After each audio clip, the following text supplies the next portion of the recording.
Hello everyone, welcome to academic atlas. I am Jaya Prakash. तो आज हम आपके सामने लेकर आए हैं बाल राम कथा का अध्याय 7। इससे पहले हम 6 अध्याय पढ़ चुके हैं और जैसा कि हमने पिछले अध्याय में पढ़ा था कि सीता माता ने अपनी कुटिया के बाहर एक सोने के हिरन को देखा और राम उस हिरन को पकड़ने के लिए बाहर गए, कुटिया से बाहर निकले।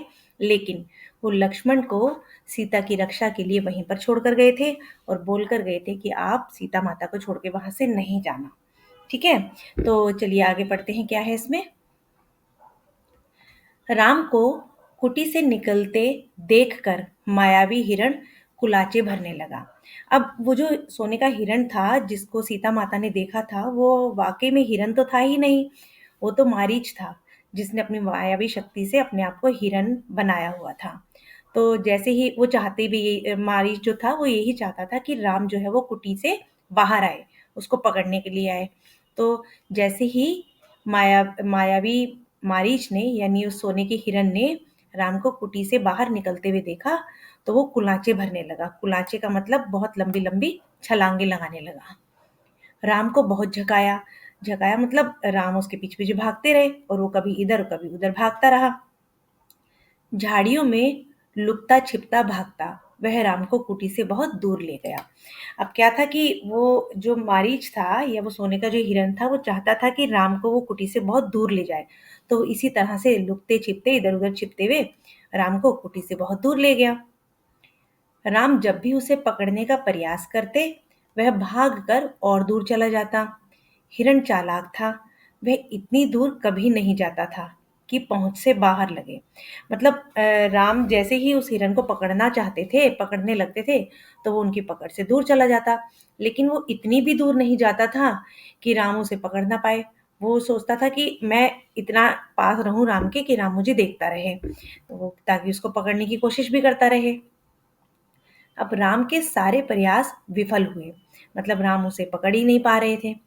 वे हिरण को पकड़ नहीं पाए। उन्होंने उसे जीवित पकड़ने का विचार त्याग दिया। अब राम को लगा कि मैं बड़ी देर से कोशिश कर रहा हूँ लेकिन मैं इसको जीवित पकड़ नहीं पा रहा हूँ। तो उन्होंने सोचा कि अब मैं इसको जीवित तो पकड़ ही नहीं पाऊंगा, तो अब इसको मेरे को मार के ही पकड़ना पड़ेगा। धनुष उठाया, निशाना साधा और एक बाण उस पर छोड़ दिया। बाण लगते ही हिरण गिर पड़ा। धरती पर गिरते ही मारीच अपने असली रूप में आ गया। अब क्योंकि वो हिरण सचमुच का तो हिरण था ही नहीं, वो तो एक मायावी राक्षस था, मारीच था। तो जैसे ही राम का जो निशाना उसको लगा, बाण उसको लगा, वो धरती पर गिरा और गिरते ही वो अपने असली रूप में आ गया, अपने राक्षस वाले असली रूप में आ गया। मारीच ने माया से केवल अपना रूप नहीं बदला था, आवाज भी बदल ली थी। अपनी आवाज राम जैसी बना ली थी। अब क्या था कि जैसे ही राम ने उसको अपने बाण से मारा, राम का जैसे ही बाण मारीच को लगा वो जमीन पर गिरा, धरती पर गिरा और वो अपने असली रूप मारीच के रूप में आ गया।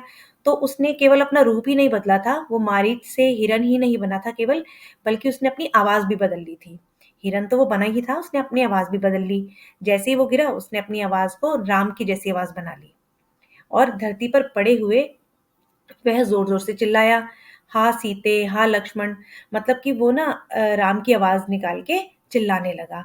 सीते माता को, लक्ष्मण को आवाजें देने लगा।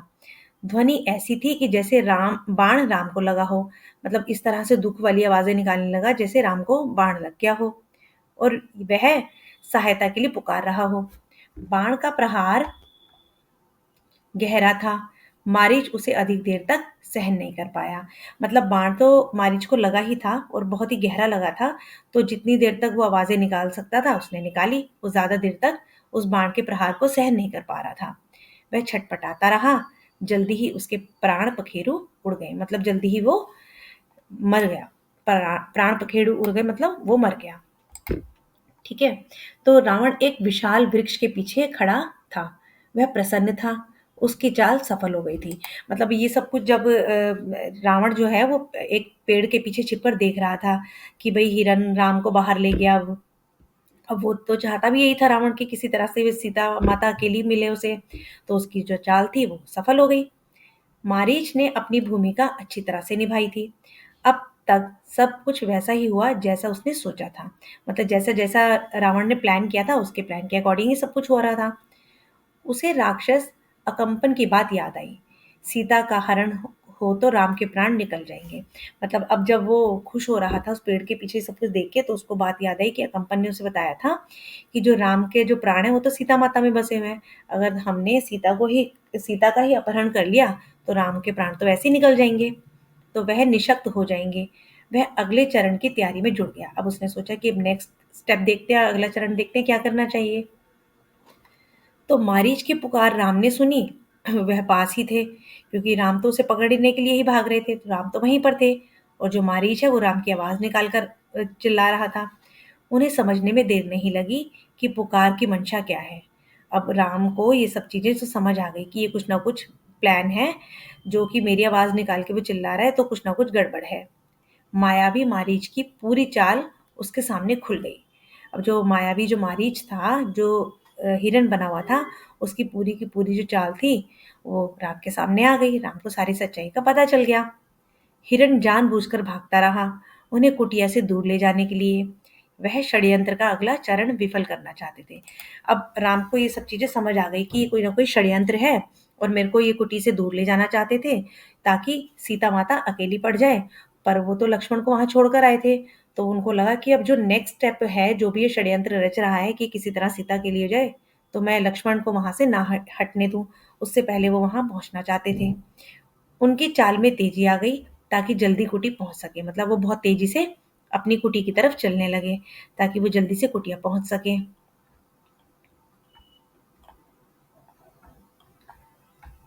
ठीक है। तो अब क्या हुआ कि वह मायावी पुकार सीता और लक्ष्मण ने भी सुनी।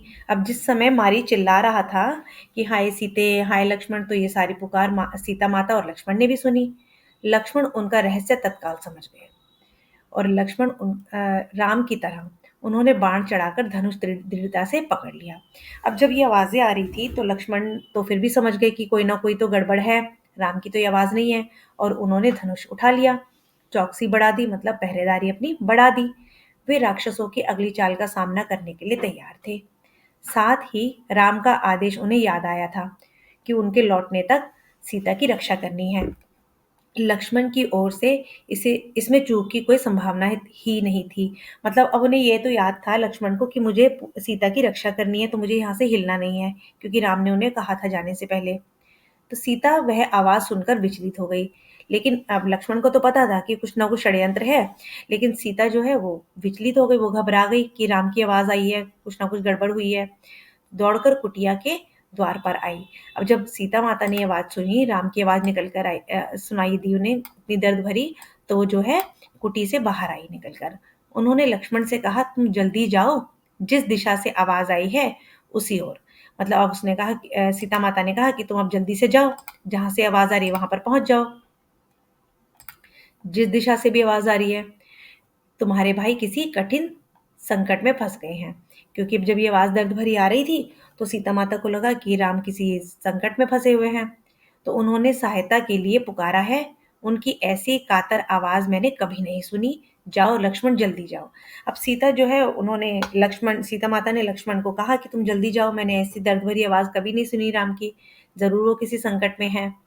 तो फिर लक्ष्मण ने कहा कि आप चिंता ना करें माते। लक्ष्मण ने सीता को आश्वस्त करते हुए कहा, ठीक है, तो राम संकट में नहीं है, हो ही नहीं सकते। अब लक्ष्मण को ये तो चीज समझ आ रही थी कि राम तो संकट में नहीं हो सकते, ये जरूर कोई षड्यंत्र है। तो उन्होंने सीता माता को भी कहा कि आप परेशान ना होइए, ये राम की आवाज नहीं थी, उनका कोई भी कुछ नहीं बिगाड़ सकता। हमने जो आवाज सुनी वह बनावटी है, मायावी राक्षसों की चाल है, मुझे कुटिया से दूर ले जाने के लिए। आप निश्चिंत रहें, और भाई राम जल्दी ही आते ही होंगे। तो लक्ष्मण ने जो है ना सीता माता को बहुत समझाया कि ये राम की आवाज नहीं है, ये किसी राक्षस की आवाज है, किसी मायावी राक्षस की आवाज है, ताकि वो मुझे कुटी से दूर ले जाए। और मैं कुटी से दूर नहीं जाऊंगा, क्योंकि मैं आपको अकेला नहीं छोड़ सकता। तो आप परेशान ना होइए, राम जल्दी आ जाएंगे। सीता क्रोध से उबल पड़ी। लक्ष्मण का इस घड़ी में इतना शांत होना उन्हें समझ में नहीं आया। अब जब सीता ने देखा कि इतनी आवाजें आ रही है, राम की अपनी सहायता के लिए वो बुला रहे हैं, तो भी लक्ष्मण इतने ज्यादा शांत है, तो उन्हें बहुत गुस्सा आ गया। राम की आवाज सुनकर भी वे यहीं खड़े रहे, सहायता के लिए नहीं गए। तो जब राम की आवाज़ें आ रही है तो भी लक्ष्मण वहीं खड़े हैं और वो सहायता के लिए नहीं जा रहे। ये सब देखकर सीता माता को बहुत क्रोध आया। सीता को इसके पीछे षड्यंत्र दिखाई दिया, लक्ष्मण की चाल। लगा कि लक्ष्मण राम का भला नहीं चाहते, उनके हितैषी नहीं हैं, चाहते हैं कि राम ना रहे, मारे जाएं ताकि राजपाट उन दोनों का हो जाए, उनके रास्ते का कांटा निकल जाए। अब सीता माता को क्या लगा कि लक्ष्मण जान करके नहीं जा रहे सहायता करने के लिए राम की, क्योंकि वो चाहते हैं कि राम मर जाए और सारा राजपाट मेरा हो जाए। उनको ये सारा जो है ना षड्यंत्र, ये लक्ष्मण का लग रहा था। तुम्हारा मन पवित्र नहीं है। अब सीता माता ने जो है लक्ष्मण को कहा कि तुम्हारा मन पवित्र नहीं है, कलुषित है, पाप है उसमें। मैं समझ सकती हूँ कि तुम अपने भाई की सहायता के लिए क्यों नहीं जा रहे हो। सीता ने यहाँ तक कह दिया कि कहीं वे भरत के गुप्तचर तो नहीं है। अब जब लक्ष्मण श्री राम को बचाने के लिए नहीं जा रहे थे, उनकी आवाज़ सुन के भी नहीं जा रहे थे और सीता माता ने भी कहा कि आप जाओ तो भी वो वहाँ से नहीं हिले, तो सीता माता को लगा कि जैसे ये कोई लक्ष्मण का ही षड्यंत्र है, वो जाना ही नहीं चाहते, वो चाहते हैं कि राम मर जाए। तो उन्होंने लक्ष्मण को उल्टा-सीधा कहना शुरू कर दिया कि भई तुम्हारे मन में पाप है, तुम समझ चाहते हो कि ये राजपाट मुझे मिल जाए। फिर उन्हें ये भी लगा कि कहीं तुम भरत के गुप्तचर बनकर तो नहीं हमारे साथ रह रहे हो।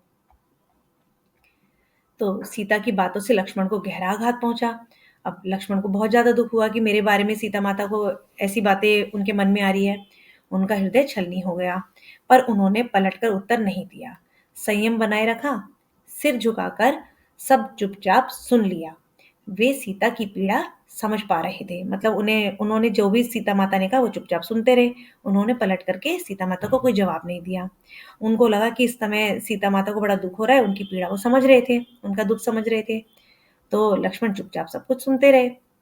केवल इतना बोले, हे देवी, यह राक्षसों का छल है। खर दूषण के मारे जाने के बाद वे बौखला गए हैं, किसी तरह हमसे बदला लेना चाहते हैं और आप उनकी चाल में ना आए। वे कुछ भी कर सकते हैं, मुझ पर विश्वास करें, राम को कुछ नहीं होगा। मतलब लक्ष्मण ने सीता माता को बहुत समझाया है कि ये जो सब कुछ आवाजें जो आ रही है, ये सब जो हो रहा है, ये सब कुछ राक्षसों की चाल है, उनका ये छल है। अब खर और दूषण जो राक्षस मारे गए थे ना, उसकी वजह से सारे राक्षस जो है वो बौखला गए हैं, बड़े गुस्से में हैं। तो वो हमसे बदला लेना चाहते हैं। तो आप मुझ पर विश्वास रखो, राम को कुछ नहीं हुआ है, तो आप आराम से रहिए। पर सीता माता को तो बहुत ज़्यादा गुस्सा आया हुआ था, उनको तो ये सब कुछ छल नहीं लग रहा था। सीता का क्रोध और बढ़ गया, उनका सीता माता का गुस्सा और ज़्यादा बढ़ गया। क्रोध में आँखों से आँसू बहने लगे। यह भी लग रहा था कि कहीं लक्ष्मण की बात सही ना हो और यह डर था कि कहीं राम से बिछोए ना हो। मतलब अब ना सीता माता बहुत ज़्यादा डर गई थी उन और वो डर के मारे रोने भी लगी थी। उनको ये लग रहा था कि क्या पता लक्ष्मण जो कह रहे हैं वो सही हो, पर उनको दूसरी तरफ ये भी लग रहा था कि कहीं मैं राम से बिछड़ ना जाऊँ, राम को कुछ हो ना जाए। तो फिर सीता माता ने कहा कि राम से बिछुड़कर मैं नहीं रह सकती, मैं जान दे दूंगी। हे लक्ष्मण, तुम उन्हें लेकर आओ। फिर सीता माता ने लक्ष्मण से फिर से दोबारा ये कहना शुरू कर दिया कि तुम उनको लेकर आओ, मैं उनके बिना नहीं रह सकती। अब लक्ष्मण राम के लिए राम की आज्ञा का उल्लंघन कर रहे थे। उन्होंने सीता को प्रणाम किया और राम की खोज में निकल पड़े। अब क्योंकि राम ने तो लक्ष्मण को वहां पर इसलिए खड़ा किया हुआ था ना कि वो सीता माता को अकेला छोड़कर कहीं भी ना जाए। पर जब सीता माता उन्हें बार-बार कहे जा रही थी तो लक्ष्मण को जाना पड़ा। तो लक्ष्मण ने राम को ढूंढना ही सही समझा और वो निकल पड़े। लेकिन लक्ष्मण के जाते ही रावण आ पहुंचा। तपस्वियों जैसा जटाजूट, वैसे ही वस्त्र। सीता ने साधु समझकर उसका स्वागत किया। अब जैसे ही लक्ष्मण बाहर गए, कुटी से दूर गए, तभी वहां पर रावण आ पहुंचा। लेकिन रावण जो है अपना वेश बदल कर आए। उसने क्या किया, वो तपस्वियों वाला साधु बनकर आए, तपस्वी वाला वेश बनाकर आए और उसको रावण को साधु समझकर सीता ने उनका सत्कार किया, उनकी आवभगत की। रावण ने सीता के स्वरूप, संस्कार और साहस की प्रशंसा की। रावण ने अब सीता की बहुत ज़्यादा तारीफ की, बड़ी प्रशंसा की। उसके उसने सीता का परिचय प्राप्त करने के बाद कहा, सुमुखी, मैं रावण हूँ, राक्षसों का राजा। उसके बाद जब सीता माता के पास वो गए, रावण गया, तो उसने अपने बारे में बताया कि मैं जो हूँ, मैं राक्षसों का राजा हूँ, लंका अधिपति। मेरा नाम लेने पर लोग थरथरा उठते हैं। लेकिन तुम सुंदरी हो, सबसे अलग हो। तुम्हारे लिए मैं स्वयं चलकर आया हूँ। मेरे साथ चलो, सोने की लंका में रहो, मेरी रानी बनकर। फिर रावण ने सीता माता को अपने बारे में सब कुछ बताया कि मैं लंकाधिपति हूँ और मेरे नाम से ही लोग जो है बहुत डर जाते हैं, थरथरा जाते हैं। लेकिन तुम सुंदरी हो, बहुत सुंदर हो, तो मैं तुम्हें स्वयं लेने आया और तुम मेरे साथ चलो, मैं तुम्हें लंका में अपनी रानी बनाकर रखूंगा। सीता क्रोधित हो उठी, कहा, मैं प्राण त्याग दूंगी लेकिन तुम्हारे साथ नहीं जाऊंगी। मैं राम की पत्नी हूँ, वे महाबलशाली हैं, तुम्हें उनकी शक्ति का अनुमान नहीं है। अब सीता को ये सब सुन के बहुत ज़्यादा गुस्सा आ गया, तो उन्होंने कहा कि मैं राम की पत्नी हूँ और मैं राम जो है वो बहुत बलशाली है, मैं तुम्हारे साथ कभी नहीं जाऊँगी।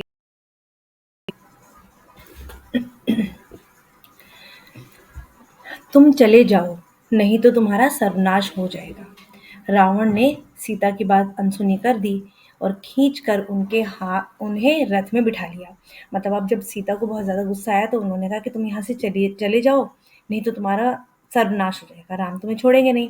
पर रावण ने सीता की कोई बात सुनी नहीं और उसका हाथ सीता माता का हाथ खींचा और उन्हें रथ में बिठा लिया। सीता प्रयास करती रही पर रावण के चंगुल से मुक्त नहीं हो सकी। स्वयं को असहाय पाकर वे विलाप करने लगी। अब सीता ने ना बहुत प्रयास किया कि वो रावण से अपना हाथ छुड़ा सके लेकिन वो नहीं छुड़ा पाई। उसके बाद वो विलाप करने लगी, मतलब रोने लगी और परेशान हो गई। हा राम हा लक्ष्मण पुकारती रही। रावण का रथ लंका की ओर उड़ चला। अब मार्ग में वे पशुओं, पक्षियों, पर्वतों, नदियों से कहती जा रही थी कि कोई उनके राम को बता दे।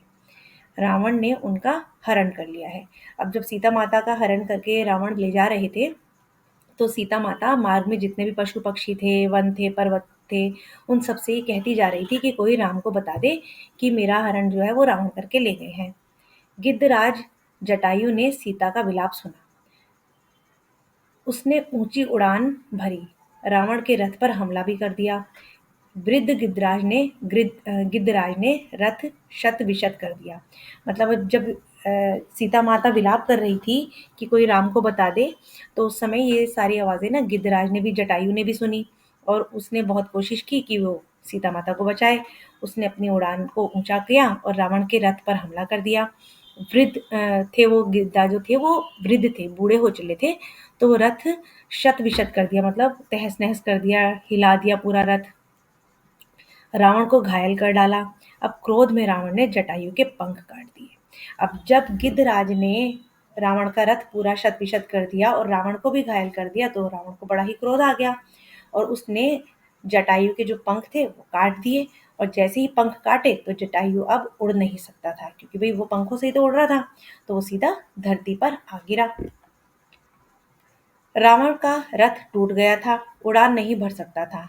उसने तत्काल सीता को अपनी बाहों में दबाया और दक्षिण दिशा की ओर उड़ने लगा। अब रावण का तो जो रथ था वो तो पूरा टूट ही गया था, जटायु ने उसको तोड़ दिया था, तो वो उड़ नहीं सकते थे। तो फिर उसने रावण ने क्या किया, सीता माता को अपनी बाहों में दबाया और दक्षिण दिशा की ओर उड़ने लगा।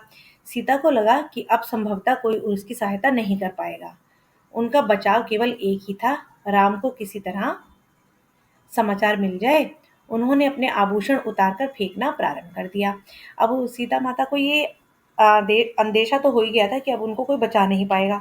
तो उन्होंने क्या किया कि भई राम को रास्ता पता लग जाए, ताकि इसलिए सीता माता ने अपने सारे जो आभूषण थे, जो गहने थे, वो रास्ते में फेंकने शुरू कर दिए। आभूषण वानरों ने उठा लिए। उन्हें आशा थी कि वानरों के पास ये आभूषण देखकर राम समझ जाएंगे। उन्हें पता चल जाएगा कि सीता किस मार्ग से गई है। रावण ने सीता को आभूषण फेंकने से नहीं रोका। उसे लगा कि सीता शोक में ऐसा कर रही है। अब जब सीता माता आभूषण फेंक रही थी, तो रावण ने सीता माता को रोका भी नहीं। उन्हें लगा कि वो परेशान है, रो रही है, इसलिए अपने आभूषण फेंक रही है। तो कुछ ही समय में रावण लंका पहुंच गया। वह अपने धन वैभव से सीता को प्रभावित करना चाहता था। अब थोड़े ही समय में रावण जो है वो सीता माता को लेके अपने लंका पहुंच गया और वो सोच रहा था कि भई मेरा धन देख के, मेरा इतना ऐशो-आराम देख के सीता माता प्रभावित हो जाएगी। उन्हें लेकर वह सीधा अपने अंतपुर में गया। राक्षसियों को सीता की निगरानी करते रहने को कहा और बाहर निकल गया। थोड़ी देर में वह फिर लौटा। सीता को घूरते हुए उसने कहा, सुंदरी, मैं तुम्हें 1 वर्ष का समय देता हूँ। निर्णय तुम्हें करना है। मेरी रानी बनकर लंका में राज करोगी या विलाप करते हुए जीवन बिताओगी। अब सीता माता को जब लंका ले आए रावण, तो रावण ने कहा कि मैं तुम्हें 1 वर्ष का समय देता हूँ कि तुम अपना निर्णय मुझे सुना दो कि तुम मेरी रानी बनकर रहना चाहोगी या फिर पूरा जीवन ऐसे ही रोते हुए विलाप करते हुए बिताओगी। सीता बार-बार रावण को धिक्कारती रही, राम का गुणगान करती रही। रावण को क्रोध आ गया, तुम्हारा राम यहाँ कभी नहीं पहुँच सकता, तुम्हें कोई नहीं बचा सकता, तुम्हारी रक्षा केवल मैं कर सकता हूँ, मुझे स्वीकार करो और लंका में सुख से रहो। अब जब जो सीता माता थी वो बार-बार राम का ही गुणगान किए जा रही थी, तो रावण को बड़ा ही क्रोध आ गया और उसने सीता माता से कहा कि तुम्हें यहाँ पे कोई भी नहीं बचा सकता, अब तुम्हारा भला इसी में है कि तुम मुझे स्वीकार कर लो और मेरी रानी बन जाओ। पापी रावण, राम तुझे अपनी दृष्टि से जलाकर राख कर सकते हैं। अब सीता माता ने रावण को कहा कि पापी रावण, तू अब राम की शक्ति नहीं जानता, राम अपनी दृष्टि से ही तुम्हें जला देंगे, राख कर देंगे। उनकी शक्ति देवता भी स्वीकार करते हैं। मैं उस राम की पत्नी हूँ जिसके तेज और पराक्रम के आगे कोई नहीं ठहर सकता। तेरा सारा वैभव मेरे लिए अर्थहीन है। तूने पाप किया है, राम के हाथों तेरा अंत निश्चित है। तो सीता माता ने बताया, रावण को कहा कि तुझे पता नहीं है, रावण को ये कहा कि राम जो है उसकी शक्ति अपार है, जो देवता हैं वो भी उस शक्ति को मानते हैं, उसके सामने तू टिक नहीं सकता। तेरा वैभव जो है, तेरा ये जो ऐशो आराम है मेरे लिए बेकार है, अर्थहीन है। अब तूने जो पाप किया है, मुझे यहाँ पर लेकर आया, मेरा हरण किया है, तो राम के हाथों तेरा अंत निश्चित है, अब तू नहीं बचेगा। राम की इतनी प्रशंसा सुनकर रावण कुछ चिंतित हो गया। अब जब सीता माता ने इतनी प्रशंसा की राम की, तो रावण थोड़ा सा चिंतित भी हुआ, थोड़ा घबरा गया। उसने सोचा, खरदूषण को मारने वाला अवश्य शक्तिशाली होगा। उसने तत्काल अपने 8 सबसे बलिष्ठ राक्षसों को बुलाया, कहा, तुम लोग पंचवटी जाओ, राम और लक्ष्मण वहीं रहते हैं, उनका एक एक समाचार मुझे मिलना चाहिए, दोनों पर निगरानी रखो, मौका मिलते ही उन्हें मार डालो। अब जब राम की इतनी प्रशंसा रावण ने सुनी, तो वो थोड़ा सा घबरा गया और उसको ये भी लगा कि भाई जो इतने शक्तिशाली मेरे राक्षस थे खर और दूषण, उन दोनों को ही जब राम ने मार दिया तो इसका मतलब वो सच में ही बहुत शक्तिशाली है।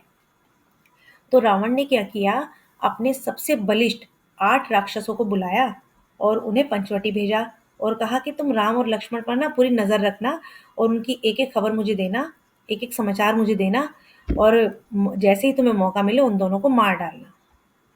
उधर सीता को पाने के लिए रावण ने अपनी योजना बदली, उन्हें अंतपुर से निकालकर अशोक वाटिका में बंदी बनाकर रख दिया। अब रावण ने क्या किया, पहले तो रावण सीता माता को अंतपुर में लेके गए, फिर उन्होंने वहां से उसको, सीता माता को निकाला और अशोक वाटिका में बंदी बनाकर रख दिया और वहां का जो पहरा था वो कड़ा कर दिया, मतलब और ज्यादा टाइट कर दिया। राक्षसियों राक्षसों को स्पष्ट निर्देश दे दिए कि सीता को किसी तरह का शारीरिक कष्ट ना हो, इनके मन को दुख पहुंचाओ, अपमानित करो, लेकिन सीता को कोई हाथ ना लगाए। अब क्या था कि रावण ने सीता माता को अशोक वाटिका में बंदी बनाकर तो रख लिया था और उनकी पहरेदारी भी टाइट कर दी थी, लेकिन सभी राक्षसों को ये बोल भी दिया था कि चाहे सीता माता के मन को दुख पहुंचाओ, उनको पीड़ा ऐसी पहुंचाओ कि वो मन से दुखी हो जाए, लेकिन उनके शरीर को कोई भी हाथ नहीं लगाएगा, उन्हें कोई ऐसा कष्ट नहीं होना चाहिए, उन्हें कोई चोट नहीं लगनी चाहिए। रावण ने सब कुछ किया पर सीता का मन नहीं बदला। अच्छा, ये रहा, इसके पहले ही था। तो रो रो कर दिन काट रही थी। रावण ने सब कुछ किया पर सीता का मन नहीं बदला। वे बार बार राम का नाम लेती थी और शेरों के बीच हिरनी की तरह बैठी रहती थी, डरी और सहमी। अब शेरों के बीच हिरनी की तरह मतलब वहां सारे राक्षस थे और एक सीता माता वहां पर थी, तो वो डरी सहमी सी उन सबके बीच में बैठी रहती थी और रो रो कर दिन काट रही थी। सोने के हिरण ने उन्हें सोने की लंका में पहुंचा दिया। यहाँ से उन्हें राम ही बचा सकते थे। अब मतलब वो रावण के चंगुल में फंस चुकी थी। अब उन्हें लगा कि यहाँ से तो मुझे सिर्फ राम ही बचा सकते हैं। तो कैसा लगा आपको वीडियो, कमेंट करके बताइएगा। पसंद आए तो उसको शेयर कीजिएगा, सब्सक्राइब कीजिएगा। Bye bye.